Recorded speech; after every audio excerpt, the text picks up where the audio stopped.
दर्शक बंधु आज राज्य में सुना और रूपार मूल्य में बड़ परिवर्तन आसी आपण मैंने सुना और रूपा किणवाई योजना कर चाहूँगी तेज भिडियो को शेष पर्यटन देखूँ कारण ये भिडियो मध्यम आज सुना और रूपार सठिक मूल्य के जापरेंगे।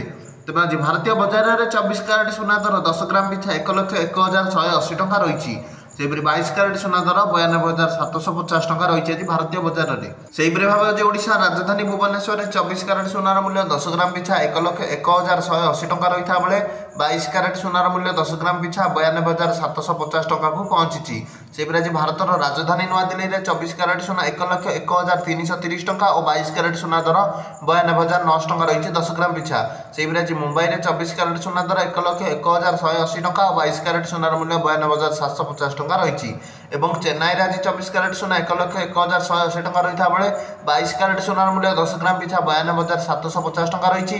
एवं आज कलिकता में 24 कैरेट सुनार मूल्य यथाक्रमे 10 ग्राम पिछा 1,01,180 टଙ୍କା और 22 कैरेट सुनार मूल्य 92,750 टଙ୍କା रही। अन्यपटे रूपा मूल्य किलो पिछा 1,16,100 टଙ୍କା होती। आज सुना रूपार सठिक मूल्य। भिडियो लाइक और चैनल सब्सक्राइब कर दिंतु।